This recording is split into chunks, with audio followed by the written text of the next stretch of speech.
Bonjour à toutes et à tous et bienvenue dans ce podcast Fleur d'avocat par Lila Louise Maréchaux, c'est-à-dire moi-même. Je suis ravie de vous retrouver pour un épisode où je vais tester un nouveau format. Je teste plein de choses en ce moment voilà, juste parce que ça me fait plaisir de tester des choses et je vais laisser s'exprimer tout mon côté intello avec vous aujourd'hui, puisque je vous propose une lecture commentée d'un ouvrage dont j'ai terminé, la lecture le week-end dernier, et qui est cet ouvrage, donc Esthétique du pouvoir par Éric Jean Garcia, qui est un des professeurs à Sciences Po que j'ai eu le plaisir d'avoir quand j'ai, fait ce master exécutif en stratégie RH au sein de la structure et voilà et cet ouvrage qu'il vient de sortir m'avait l'air, extrêmement intéressant.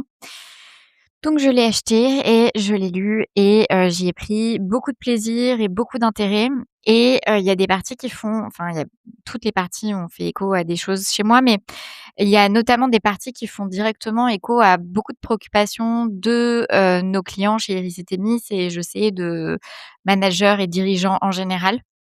Et donc voilà, donc je me suis dit qu'une lecture commentée de certains passages, serait pertinente. Donc, il y aura 4 épisodes parce que, je vais pas vous faire un long épisode. Il y aura 4 épisodes. Le premier, celui-ci, qui traitera de comment agir sur le bien-être au travail. Le deuxième, sur comment exercer l'autorité, qui semble être un sujet, je enfin non, j'allais donner un jugement de valeur, mais pas forcément, mais dont je constate, à la fois, à titre personnel, mais aussi, avec l'expérience de mes clients, à quel point c'est pas évident pour les clients, pour nos clients, dirigeants, managers, d'exercer l'autorité, de s'autoriser à exercer l'autorité. Donc on va parler de ça. On va aussi parler, et ce sera encore un autre épisode, de comment concilier autorité et ou plutôt comment concilier l'exercice de l'autorité avec un souci pour le bien-être au travail. Parce que c'est, typiquement une tension qu'on retrouve beaucoup, en tout cas que je retrouve beaucoup chez, les managers, les associés, les fondateurs avec qui, on peut échanger, des interrogations sur comment est-ce qu'ils peuvent, joindre les 2. Et je ferai un épisode spécifique parce qu'il y a un chapitre dédié qui est tellement bien écrit qu'en fait, j'ai juste envie de vous le lire, qui traite de, justement, comment être une femme qui décide, comment être une femme qui exerce l'autorité, et j'y dédierai aussi un épisode. J'espère que ça vous plaira, c'est très, nouveau pour moi de faire ça, mais je sais pas, ça m'a inspiré ça et donc très honnêtement, pourquoi pas? Donc aujourd'hui, enfin dans cet épisode, parce que je sais pas, en fonction de la luminosité, j'en enregistrerai, peut-être plusieurs. Aujourd'hui, comment agir sur le bien-être au travail? Alors, et c'est rigolo parce que j'ai été, récemment consultée pour écrire un article, dans une revue où le sujet, de l'article était, comment répondre aux attentes de bien-être de la Gen Z. Donc le sujet se recoupe et j'y disais, c'est que article que j'ai rédigé qui je crois n'est pas encore paru, mais, dans lequel, j'écris que finalement le bien-être au travail est bien moins une question de maquillage et bien plus une question de travail sur les fondamentaux de l'entreprise, en l'occurrence du cabinet d'avocats. Hop, je redresse un petit peu. En l'occurrence du cabinet d'avocats et c'est évidemment évidemment, non, il aurait pu dire, complètement autre chose, mais je suis ravie de constater que ce n'est pas ce qu'il dit, que ça va aussi dans ce sens-là, ce que nous propose Éric Jean Garcia, donc je vous propose cette lecture. L'organisation ne se réduit jamais à ce qu'elle énonce d'elle-même. Elle se manifeste dans ce qu'elle fait éprouver et dans ce qu'elle rend possible ou difficile à celles et ceux qui y agissent. Une structure peut être techniquement cohérente et juridiquement irréprochable tout en produisant fatigue, retrait ou désengagement. À l'inverse, certaines organisations imparfaites sur le plan formel peuvent susciter une adhésion durable lorsqu'elles sont perçues comme justes, vivables et porteuses de sens. La qualité organisationnelle se joue ainsi dans la manière dont une organisation rend ses contraintes vivables dans l'expérience du travail. Pour appréhender ces tensions, sans chercher à les éliminer ni à les masquer, il est utile de disposer de repères permettant d'interroger les effets concrets de l'organisation sur l'expérience humaine et sociale du travail. L'organisation soutient-elle la vitalité de celles et ceux qui y travaillent et permet-elle une expérience soutenable dans la durée? Oriente-t-elle les comportements de manière à rendre l'action plus juste et intérieurement consentie? Et offre-t-elle enfin une expérience capable d'élever l'action collective, d'en élargir la portée ou d'en révéler la responsabilité, y compris dans ses limites? On commence donc, pardon, on commence donc par un sous-chapitre sur l'organisation qui fait du bien et qui contribue au bien-être. Penser une structure organisationnelle qui fait du bien revient à interroger sa capacité à soutenir une expérience de travail favorable à la santé et à l'équilibre psychologique de celles et ceux qui y contribuent. Il ne s'agit pas d'ajouter des dispositifs de bien-être en périphérie de structures inchangées, mais de comprendre comment l'organisation, à travers ses règles, ses procédures et ses représentations implicites, façonne des conditions de vie professionnelles plus ou moins soutenables.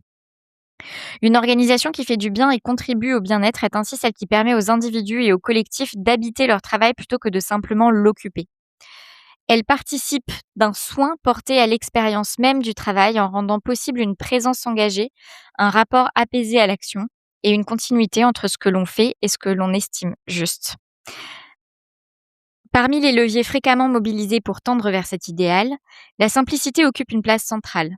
La simplicité séduit par sa promesse de clarté, mais elle demeure exigeante dans sa mise en œuvre. Faire simple ne signifie pas appauvrir l'organisation, mais l'alléger de ce qui l'encombre inutilement. Toute démarche de simplification gagne à être pensée à partir du travail réel plutôt que de modèles abstraits.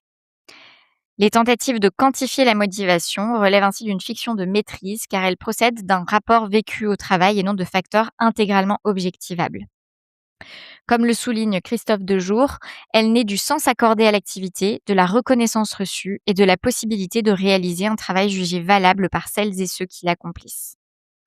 Dans la même veine, Yves Clos montre que la souffrance au travail ne provient pas seulement de la surcharge, mais également de l'empêchement à bien faire son travail. Lorsque les professionnels ne peuvent plus exercer leur jugement, débattre de la qualité du travail ou contribuer à une œuvre collective reconnue, les risques psychosociaux s'installent.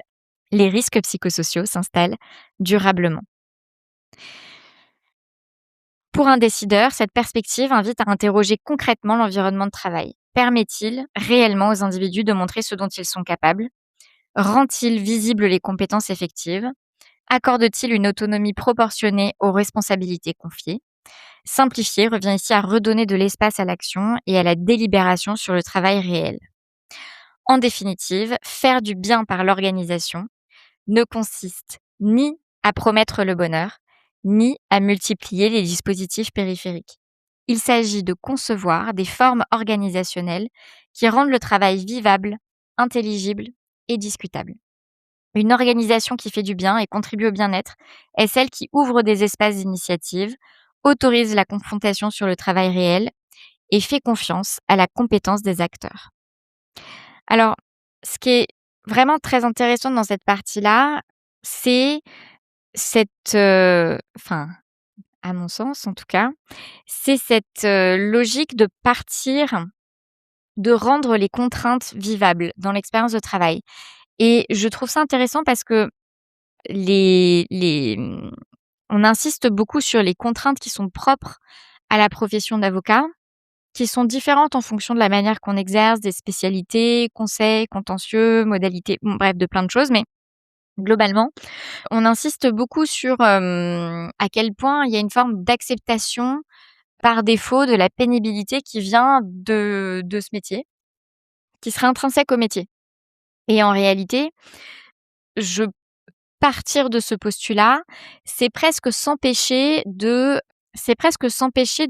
challenger, ce qui rend ce travail, cette profession dans un contexte donné, donc encore une fois, dans une spécialité donnée, contraignante. Quelles sont les contraintes qui se posent et est-ce que ces contraintes sont vraiment indispensables, intrinsèques et en fait, on ne pourra pas y couper et certaines c'est le cas de certaines.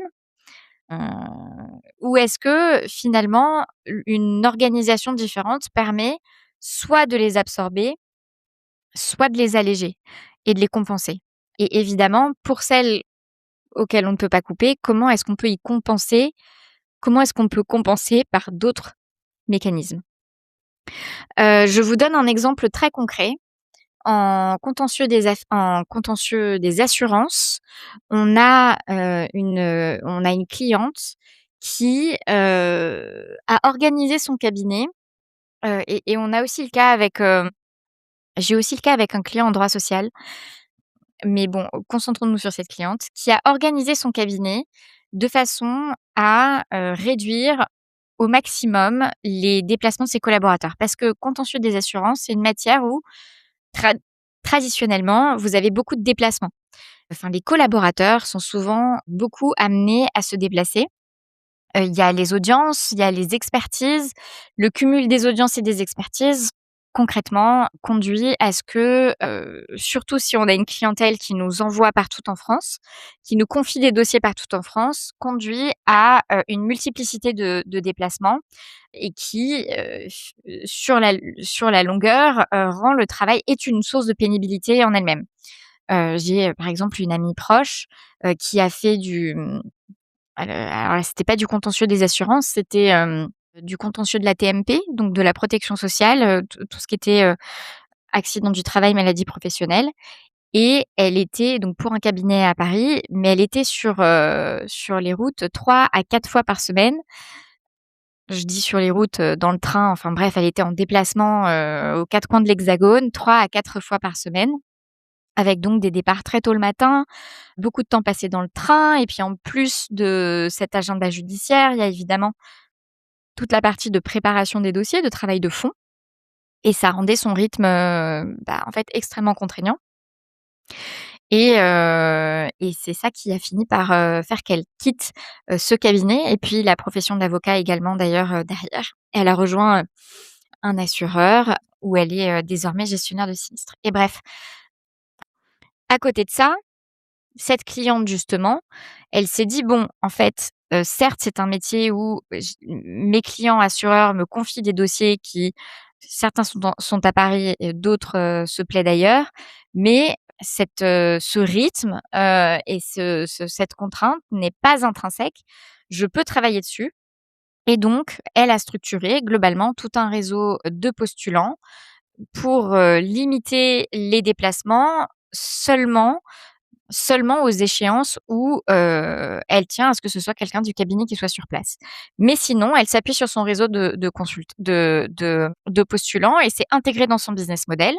Ce qui fait que globalement, ses collaborateurs, ils ont grand maximum 2 déplacements par semaine, et là, je vous parle de, c'est vraiment le maximum, et c'est pas toutes les semaines comme ça, et ils peuvent, passer l'essentiel de leur temps, surtout à travailler le fond des dossiers, aller aux expertises et aux audiences qui sont critiques, mais sinon, plutôt se reposer sur ce réseau de confrères, sur lesquels elle s'appuie, et évidemment, ça conduit à des conditions de travail qui n'ont rien à voir, et c'est d'ailleurs ce qui, nous facilite la tâche à chaque fois quand on recrute pour elle. On a recruté pour elle, déjà à 2 échéances. On vient de clôturer un 3e recrutement et on a un 4e, recrutement en cours.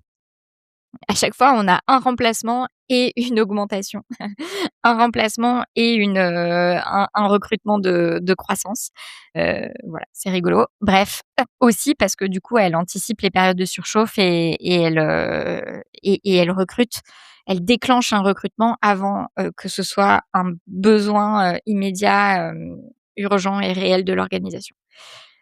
Donc, vous avez là un exemple de ça, et c'est aussi ce qui lui permet, alors qu'on est dans une matière où beaucoup de cabinets fonctionnent encore avec beaucoup de déplacements, c'est ce qui lui permet d'offrir à ses collaborateurs 2 jours et demi de télétravail par semaine, où ils peuvent, travailler de chez eux, et cetera et ça. C'est-à-dire que tout va ensemble parce qu'évidemment quand vous êtes, sur les routes,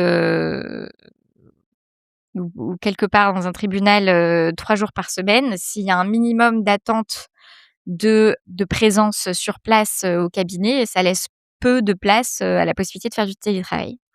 Bref, et donc vous avez ici un exemple de réflexion sur, OK, qu'est-ce qui est une vraie contrainte structurelle, et qu'est-ce et dont je ne peux pas, m'affranchir et des exemples de ça, ça va être, une communication d'écriture, adverse en dernière minute, qui font que, bah, malheureusement, il faut s'y coller en dernière minute, dans l'analyse. Ça va être, heu, enfin voilà, il y en a d'autres des contraintes. Il y a des contraintes qui sont incompressibles avec ce métier et c'est un fait, quand on veut avoir la gestion de ces dossiers. Mais on peut s'affranchir de certaines. Je vous ai donné cet exemple, c'est évidemment duplicable, vous aussi, si vous faites pas du contentieux des assurances. Il y a sûrement une réflexion sur qu'est-ce qui est sujet à pénibilité dans votre activité, selon votre perception personnelle, mais aussi selon la perception de vos collaborateurs et est-ce que vous pouvez structurellement agir dessus pour, le réduire? Nous, chez Iris et Thémis, la manière dont ce qu'on a observé dans le secteur du recrutement, c'est que globalement, les consultants en recrutement sont souvent, sollicités on leur demande d'être très multitâches. C'est-à-dire qu'ils sont à la fois sollicités sur du commercial, le fait de devoir aller chercher des mandats, aller chercher des clients, mandats qu'ensuite ils doivent, pourvoir. Donc, vraiment, le sourcing et pourvoir un mandat. Mais c'est évidemment les échanges avec le client, le brief, et cetera. Mais c'est aussi, la partie sourcing, chercher les candidats, traiter les candidatures qui arrivent jusqu'à nous, identifier des cibles, faire de l'approche directe, suivre les échanges avec toutes ces personnes-là et ensuite faire passer les entretiens candidats, présenter les candidats aux clients, et cetera.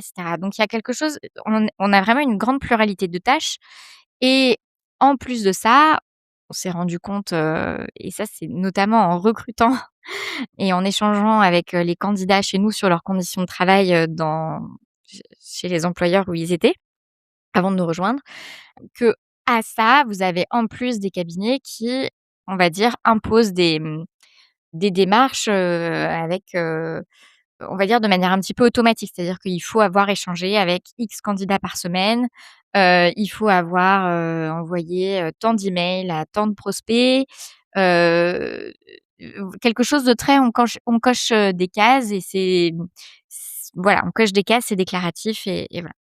Nous, on a une approche complètement différente de la chose, à la fois parce que, bah, ça nous semble complètement incompatible avec, une quelconque notion de bien-être au travail et en plus parce que très honnêtement, ça nous semble aussi incompatible avec une logique d'efficience dans le travail. C'est-à-dire le fait que vraiment les consultants puissent être efficaces dans leur travail. Donc la façon dont on a structuré les choses, ça s'est fait progressivement. Alors ce qui est sûr, c'est qu'on n'a jamais eu d'attente commerciale envers nos consultants. C'est-à-dire que globalement, on a peut-être le privilège d'avoir des mandats sans avoir besoin de déployer des efforts commerciaux, qui sont, trop agressifs, qui sont même agressifs du tout parce que 80 de nos ou 90 de nos clients sont des personnes qui vraiment viennent à nous sans qu'on les ait démarchés. Donc jamais eu d'attente commerciale envers nos consultantes, mais au-delà de ça, on a réfléchi à comment est-ce qu'on pouvait faire en sorte que dans leur quotidien, elles aient on va dire, e elles n'aient pas cette sensation d'être tout le temps en train de courir d'un truc à l'autre et de jongler entre des tâches qui soient cognitivement parlant très différentes. Pas parce qu'on ne veut pas qu'elles aient de la diversité, cognitive dans ce qu'elles font, mais plus, vous allez comprendre, parce que c'est pas la même temporalité pour tout. Et donc aujourd'hui, la manière dont on est structuré, donc on a 2 salariés. On a Léa, qui, est consultante en recrutement, qui est en échange avec nos clients et qui globalement passe les entretiens fait passer les entretiens à une shortlist, de candidats, heu, fait une sélection sur la base de ces entretiens, les présente aux clients, fait le suivi de tous les échanges avec le client, vraiment est en relation avec les clients, les suit et cetera et donc le métier de là, il est vraiment dans, l'échange. Elle passe 80 de son temps en rendez-vous. Elle est 70 à 80 de son temps, c'est vraiment des rendez-vous avec les candidats, des rendez-vous avec les clients et elle est dans cette, voilà, elle est beaucoup dans cette consultation et En parallèle de ça, elle s'appuie sur le travail cette fois de Erika qui elle est vraiment dans le travail de première sélection des candidats. Donc ça, c'est sur la base des candidatures reçues, mais aussi tout ce qui va être le travail de fond qui globalement nous permet d'avoir des candidats à présenter à nos clients. Donc, non seulement elle traite les candidatures qu'on reçoit, nous et c'est important, hein, parce que nous, c'est un peu moins de la moitié des placements qu'on fait sont faits sur la base des candidatures qu'on reçoit.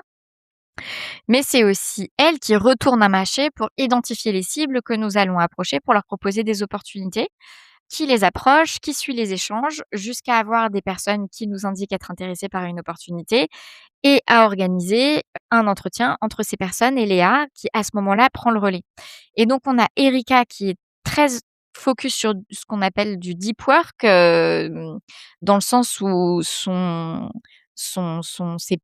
plages de temps sont, enfin voilà, elle a du vrai temps pour faire, du search qui est, c'est un petit peu comme la recherche de jurisprudence, le search.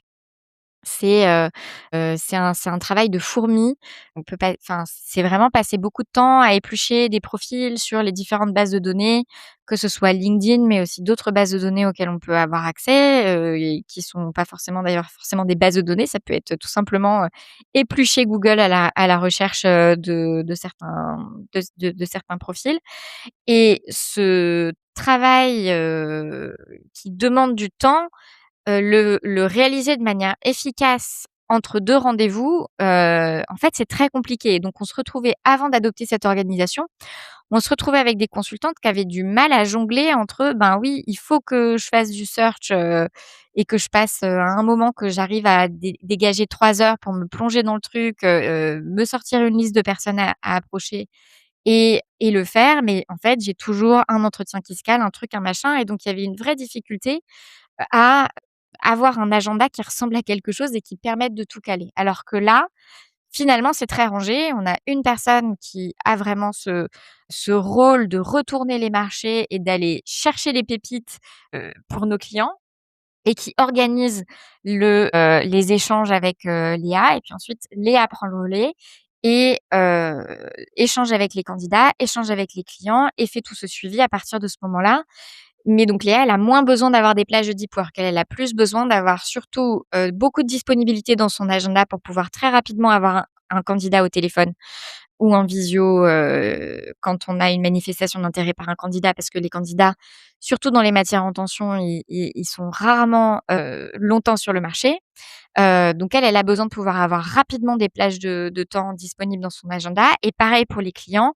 Une fois qu'on a un candidat qu'on souhaite présenter, de pouvoir avoir de la disponibilité pour être en mesure de proposer rapidement des créneaux aux clients pour leur présenter, organiser rapidement des entretiens et cetera et cetera. Cette organisation, je connais peu de cabinets de recrutement aujourd'hui, en tout cas dans le secteur juridique, qui l'ont adoptée et aujourd'hui, je constate à quel point est-ce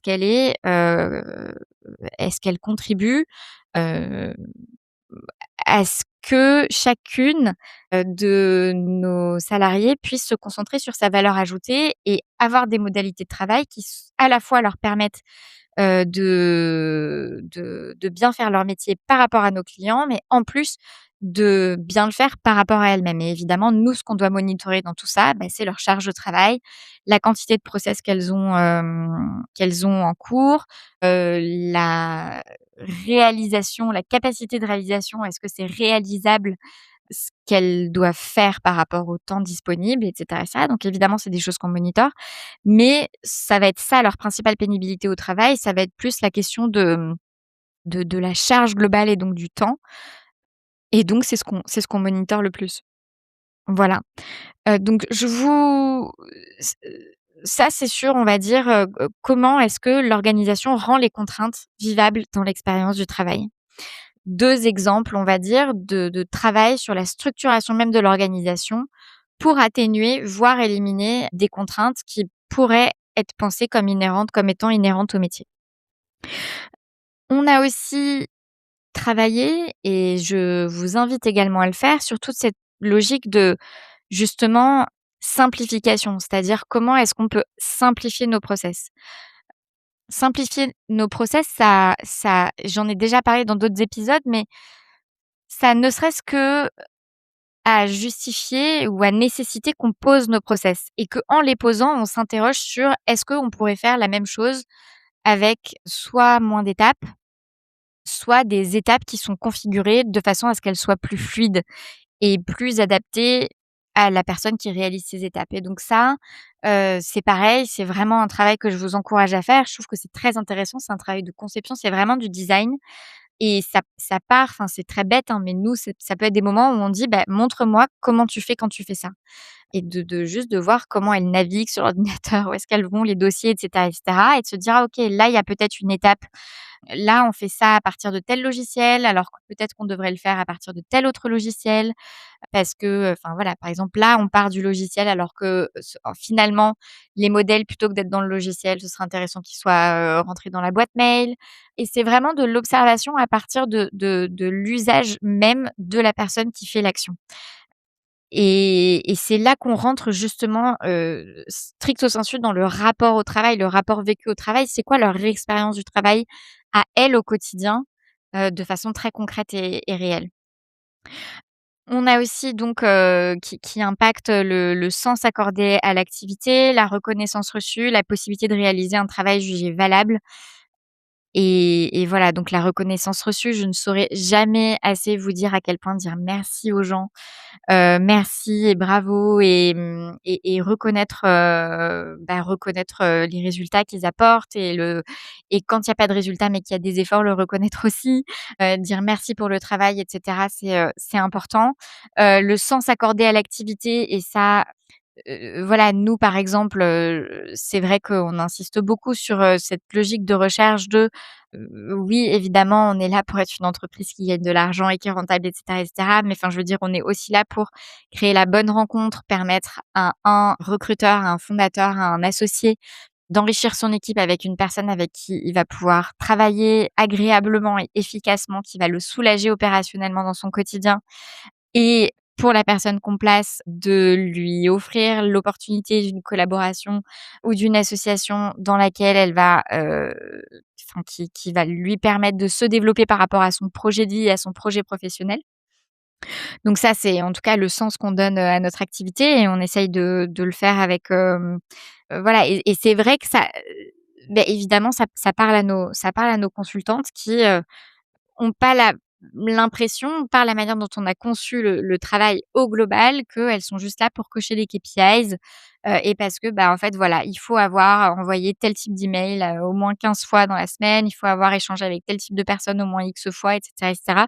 Où il y a un côté un petit peu absurde du listing et où on s'extrait du sens donné enfin, de finalement, qu'est-ce qui a du sens par rapport à ce qui doit réellement être fait.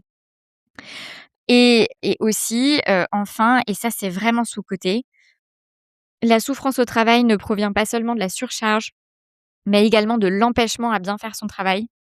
Ça vraiment, c'est, cette capacité pour un collaborateur d'avoir l'impression qu'il fait du bon travail, qu'il fait du beau travail, vous n'imaginez pas à quel point c'est prégnant. C'est-à-dire que on ne parle pas juste du management, la manière de bien se parler et cetera. On parle de: «Si j'ai jamais le temps de traiter mes dossiers, en fait, je ne peux pas être fière de ce que je fais, je ne peux pas être fière de ce que je produis parce que je sais que j'aurais pu faire mieux, on aurait pu faire mieux, que ça n'a pas été assez creusé, que ceci, que cela, que le client n'a pas été assez bien servi». Nous, on a aussi régulièrement des collaborateurs qui, sont en mobilité parce qu'en fait, ils sont pas fiers, voire, ils sont pas du tout alignés avec la manière dont le cabinet traite ses clients. Que ce soit le temps accordé aux clients, que ce soit, la manière de facturer les clients et qui, en fait, viennent nous voir en nous disant: «Moi, je suis en fait, ça me dégoûte cette manière de travailler et j'ai envie de changer de cadre pour ça». Et ça, c'est un vrai vecteur de souffrance au travail à réfléchir. Voilà, donc mon invitation sur la base de tout ça, c'est comment agir sur le bien-être au travail, sortir complètement de tout ce qui va être évidemment le maquillage de: «Oui, mais on organise des cours de sport une fois par semaine, on fait venir un coach», les déjeuners d'équipe, les trucs, les machins, le baby-foot, je vous en parle même pas après chez les avocats, c'est pas une dérive qu'on a trop vue, mais tout ce côté, on va dire, apparat du bien-être, et de la convivialité et d'apparence de créer des conditions favorables, alors qu'en réalité, ce qui compte vraiment est beaucoup plus structurel et beaucoup plus dans le fond. Évidemment dans les rapports humains, mais aussi dans, voilà, comment est-ce qu'on permet aux gens de travailler dans des conditions qui leur permettent de travailler, ou voilà, en étant bien en travaillant. Et c'est encore une fois extrêmement structurel et je ne saurais assez insister sur l'aspect structurel de la chose et ça s'analyse à partir du travail concret. Du travail concret, les outils, comment ils sont utilisés, le rythme, mmh, voilà, l'agenda, à quoi ressemble l'agenda, comment l'agenda s'organise, comment les priorités se font et cetera. J'espère que ça vous a intéressé. Et et je vous souhaite, une bonne réflexion sur le bien-être au travail, sur comment créer de votre côté aussi une organisation qui fait du bien et contribue au bien-être.